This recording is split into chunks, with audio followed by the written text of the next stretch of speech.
Hi and welcome to Dean Machine, the series 2016. Now I'd like to fill you in on what we do here at Dean Machine. This is very much a passion project for myself and our resident choreographer Dion Nuku. It's a non-for-profit project incorporating an amazing bunch of 18 young dancers from all over Melbourne. Dion teaches these dancers and he trains with them out of his own time every single week. But instead of focusing on the dramatic and competition side of dance, we focus on getting these kids in touch with their feelings, and then we enable them to express themselves using the best mediums that we know how, dance and film.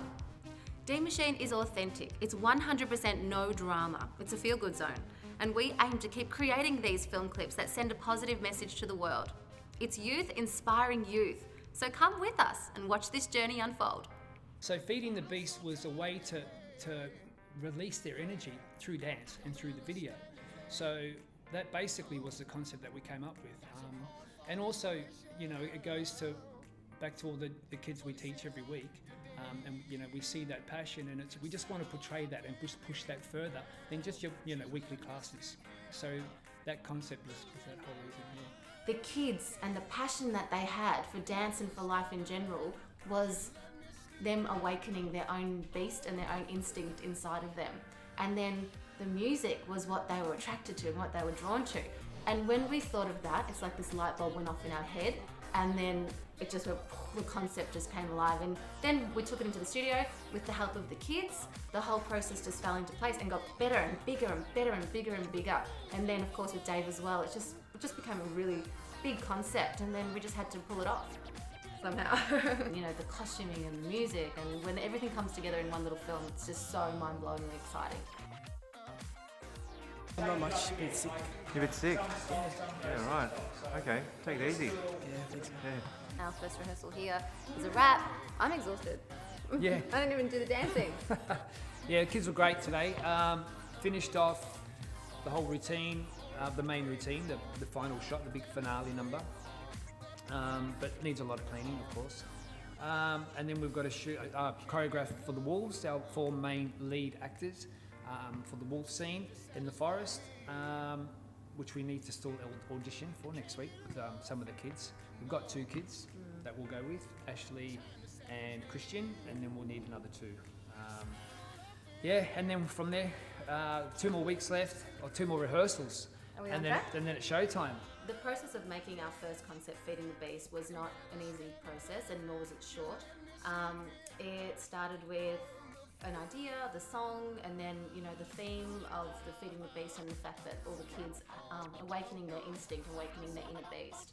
But then we brought in Dave, and then we had so many other people just help into creating this story that just got bigger and bigger. So it really wasn't just a matter of going, this is what we're going to do, and focusing it. It was a really raw, organic process, creative process that involved a lot of people and our friends even. We have beautiful people that came on board and saw what we were doing and suggested certain things, and people that were with us from the beginning as well, that were inspiring us from the beginning. It was a process including a lot of people, and it's a process for a lot of people in the world as well. It was a bit more cinematic at the start, which is for our forest scene, which sort of where the kids come alive and listen for the beat. And then from there it had to grow. So as their journey grew to go to the rooftop and to where they finally see the beat or hear the beat, the music had to follow that journey. So from the forest, from them coming alive, travelling through a bit more urban and suburbia, and then the lead up, which the beat goes a bit more full on to the rooftop, and then once they're at the rooftop, that drop, that final kick, which was the third piece, it had to be the hero piece, so the finale piece of music. So, putting that music together, I had to also envision the footage all at the same time, just so that I could see it and hear it all at the same time. So that's the journey of those 3 sections. Then we're about to get started. We've got to audition a wolf. We've got to try and find our 4th wolf for the first day of shooting. Third day of shooting. So we've got to do that first before I get started, and then we've got to teach them a break, and then we've got to start 8 of them, teach them another break. Shoots next week, mind you. And then we've got to clean up the break we did last week, which is my main concern, really. That's when everyone's involved, and that's the big finale. So We've got to get all that done today in like two hours. Okay, so we're at day 2 of rehearsals. The gang has arrived. They've learnt what they needed to learn from last week. This week my daughter's bossing everybody around, and that's how it's gonna be, y'all. Well, we've got a whole heap of stuff that we need to do. Are you guys ready? Yes! Okay, we're gonna have half of you in here with Dion, half of you in there with me. We're gonna sort out costumes, grab your bags, grab your stuff. Let's go! Okay, we've got someone. I had those shorts and I don't have any grey, so... That's okay. Yeah, I got some black, These are grey. greys. These are just some shorts that I found in my wardrobe.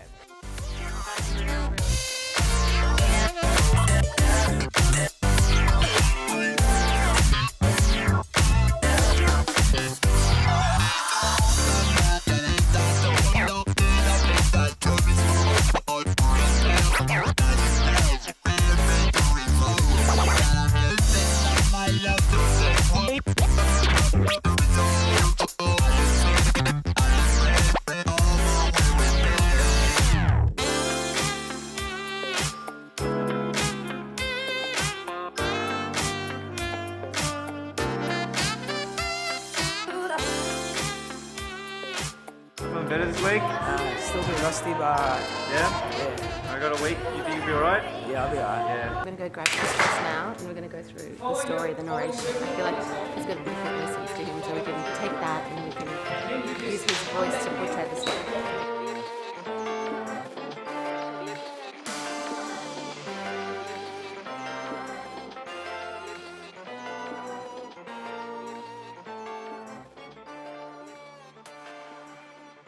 This is the time. Even though we're filming it backwards, it's got to start at that level where you're going to pop out of your skin. You've got to start, like, you've got to give everything. You have to start with the climax. Yeah.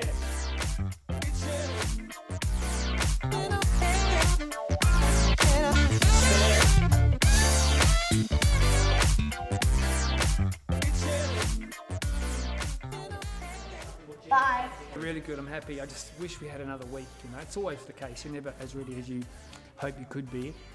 Once again, my fault, my bloody fault, changing rehearsals all the time, or changing the choreography, but I'm happy with it now. They'll do their homework as they did when they came back, and then it's just pushing it, man. It's just pushing it to that level where we're, you know, you and myself, we're all happy with the energy. Yeah, I don't know, my work is done for now. I've just got to motivate those kids, you know, get them to where we need them. Woo! Here we go, till next time. Peace! We definitely had a few challenges throughout the process. It was a huge process over a few weeks. So I think probably what we were challenged with the most was time. We had never filmed before on this kind of mass scale, and there's just so many different things involved. Yeah, the choreo was down, and yep, the costuming was right, and this and that was right. But when it comes to the day, you know, making sure we get there on time, making sure 18 kids are in the right place at the right time, ready to go. Yeah, the costuming, this makeup involved, and the kids. So it's trying to get them to and from places safely, which really freaks me out a bit. Am I going to be okay? Are the kids going to be okay to travel that far? That's a huge challenge, making sure you're responsible for 18 kids. We had a scene where Christian had to come and immerse himself in water and then come out of the water like this. And the whole time I just kept on thinking, please don't be snakes. It's so time consuming. You've only got a certain amount of time and a certain amount of daylight. So your heart's pounding, you know, and the kids, and you're trying to get the makeup on and get the costume right, and you you have to go there and, you know, oh, quick, let's do it again because we have to move, and just the rush of that, and because that's new to me, so I love that. You know, that's my new thing. I'm going to be a director next.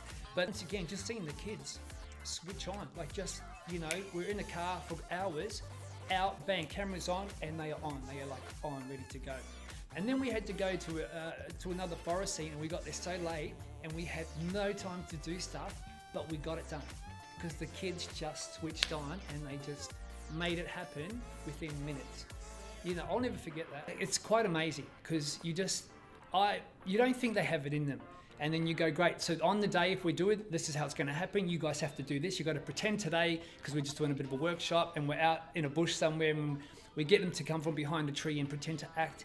And you know the kids in a workshop space and in a room, and then all of a sudden they're turning it on and becoming these little actors, and you're like, that's so cool. And we're there behind the camera going, did you see that? Oh, did you see that? And you get goose, you know, your body just goes like, you're there going, oh my God, did you see that? And these are great memories. These are memories that the kids will never forget this.